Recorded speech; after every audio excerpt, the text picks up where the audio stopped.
देश की सच्चाई में आप सबका बहुत बहुत स्वागत है। देश की सच्चाई में आज बात करेंगे संजय सिंह की। ये वो संजय सिंह हैं जो मोदी सरकार को खुल्लम खुल्ला जो है हमलावर होते हैं, मोदी सरकार की धज्जियां उड़ाते हैं, उनके कामकाज को लेकर लोगों के सामने सबूत के आधार पर बात रखते हैं। और इन दिनों दरअसल यूपी चर्चा में है घोसी की वजह से। घोसी में उपचुनाव हुए जिसमें समाजवादी पार्टी की जबरदस्त जीत हुई और बीजेपी को मुंह की खाई देखनी पड़ी, जिसमें ओपी राजभर, निषाद पाटिल तमाम लोग जो है फेल हो गए। और इसलिए क्योंकि उन्हीं लोग को मेन रखा गया था, केंद्र में मंत्री भी थे, इसीलिए अब सवाल उठने लगा है। और दरअसल संजय सिंह पूछ रहे हैं कि क्या हो गया घोसी में, बीजेपी कैसे बर्बाद हो गई, तबाह हो गई, क्यों हार गई, वो खुद बता रहे हैं, जरा गौर से सुने। पत्रकार बंधुओं को नमस्कार। उत्तर प्रदेश में घोसी उपचुनाव का जो नतीजा है, ये 2024 के पहले लोकसभा के चुनाव के पहले एक बड़ा संकेत है कि उत्तर प्रदेश और देश की जनता अब जुमला पार्टी को हटाने का मन बना चुकी है।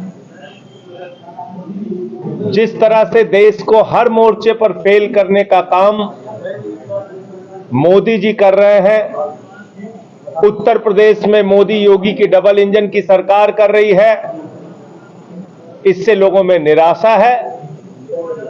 और जो चुनाव परिणाम आए हैं वो इसी बात का साफ संकेत है।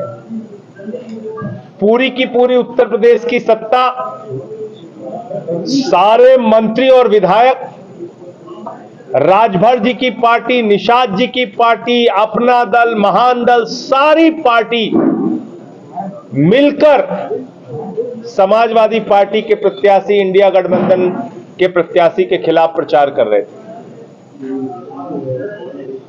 और 1,24,000 वोट वहां समाजवादी पार्टी के प्रत्याशी को मिला। 43,000 वोटों से जीत हासिल की। तो कहीं ना कहीं एक बड़ा संकेत है 2024 के लोकसभा चुनाव के पहले कि अब जनता मन बना चुकी है भारतीय जुमला पार्टी को हटाने के लिए। और उपचुनाव के पूरे नतीजे को अगर आप देखते हैं तो यह भी साफ हो गया है कि इंडिया का गठबंधन जो है वो बुरी तरीके से बीजेपी को पराजित करेगा, एनडीए को पराजित करेगा। इंडिया वाले जीतेंगे, अडानी वाले हारेंगे। जो एनडीए सिर्फ अडानी के लिए काम कर रहा है, जो प्रधानमंत्री मोदी सिर्फ अडानी के लिए काम कर रहे हैं, उनको इंडिया गठबंधन हराएगा, हटाएगा। तो इंडिया वाले जीतेंगे, अडानी वाले हारेंगे। ये भी इस बात का संकेत है। बंगाल का उपचुनाव का नतीजा देखिए। भारतीय जनता पार्टी को हराने का काम टीएमसी ने किया। 96,000 वोट मिले। 1,35,000 वोट झारखंड में मिले, जेएमएम का प्रत्याशी वहां से जीता। 1,24,000 वोट घोसी में मिले। 80,000 वोट केरल में मिले। तो पूरा का पूरा जो इंडिया का गठबंधन दल है, उसका जो परिणाम है उपचुनाव का, ये भी यही कारण है मोदी जी के घबराने का। और इसीलिए वो कह रहे हैं कि अब इंडिया के नाम से गठबंधन बन गया है तो हम इंडिया का नाम ही बदल देंगे। इतनी घबराहट, इतना डर, इतना भय प्रधानमंत्री नरेंद्र मोदी को। कल को भारत के नाम से गठबंधन बन जाएगा तो आप देश का नाम ही बदल देंगे, कहेंगे ना हम इंडिया रखेंगे ना भारत रखेंगे, हम देश का नाम बीजेपी रखेंगे। ये किस प्रकार का डर और भय है? ये तो देश के साथ धोखा है कि आप देश का ही नाम बदलने पर उतारू हो गए। बाबा साहब डॉक्टर भीमराव अंबेडकर ने जो संविधान लिखा, उसका आर्टिकल 1 कहता है इंडिया दैट इज भारत। अब मोदी जी घबरा के इंडिया का नाम ही बदल रहे हैं। AIIMS, ISRO, IIT, IIM, reserve bank of India, state bank of India, सब में तो इंडिया लगा है। कहां कहां बदलोगे आप भाई? रिपब्लिक ऑफ इंडिया लिखा रहता है हमारे पासपोर्ट में, रिजर्व बैंक ऑफ इंडिया लगा रहता है नोट में, तो सब कुछ आप बदल दोगे। तो इसलिए ये घबराहट का नतीजा है। और तीसरा विषय जो वन नेशन वन इलेक्शन की बात की जा रही है, ये मोदी जी अपने दोस्त के साथ मिलके 5 साल तक लूट की खुली छूट चाहते हैं और इसी के कारण वो चुनाव से भाग रहे हैं, वन नेशन वन इलेक्शन की बात कर रहे हैं। ये होगा कैसे किसी को समझ में नहीं आता।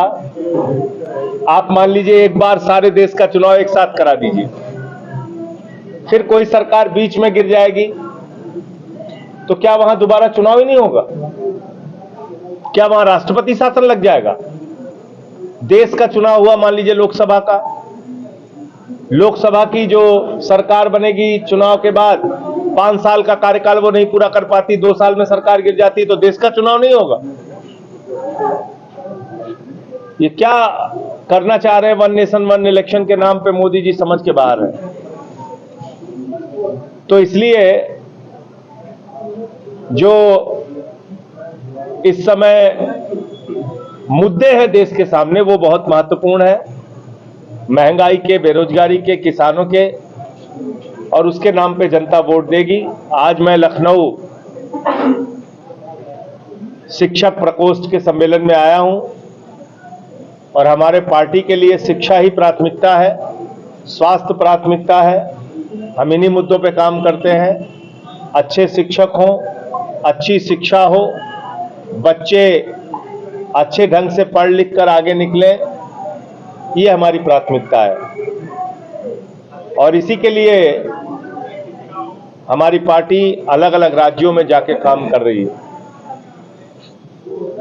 उत्तर प्रदेश के चुनाव परिणाम पे एक बात मुझसे छूट गई थी, ये कहीं ना कहीं दल बदलुओं के लिए भी एक बहुत बड़ा संकेत है। ऐसे बार बार अगर आप अपने दल बदलोगे तो जनता इसको भी पसंद नहीं करती। अब जैसे राजभर जी की मैं बड़ी इज्जत करता था, उन्होंने पिछड़ों के लिए बहादुरी से खड़े होकर कहा कि भारतीय जनता पार्टी वो पार्टी है जहां पे पिछड़े नेताओं को चप्पल उठानी पड़ती है। देश की सच्चाई में अभी आप सुन रहे थे संजय सिंह को। यही संजय सिंह ईडी सीबीआई को लेकर अडानी पर हमला बोलते हैं, ईडी सीबीआई को लेकर मोदी सरकार पे हमला बोलते हैं, और इन दिनों यूपी की जिम्मेदारी उन्हें मिली है जिसको बाखूबी तरीके से निभाते नजर आ रहे हैं। अब ये देखना पड़ेगा घोसी चुनाव में वाकई में बीजेपी की करारी हार हुई है, समाजवादी पार्टी की जबरदस्त जीत हुई है।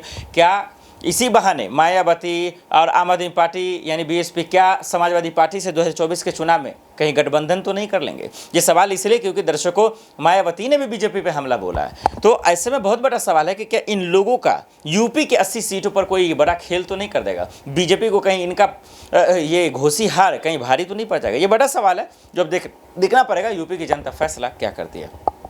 देश की सच्चाई में इतना ही, बाकी खबरों के लिए देखते रहे नेक्स्ट 9 न्यूज़। नमस्कार।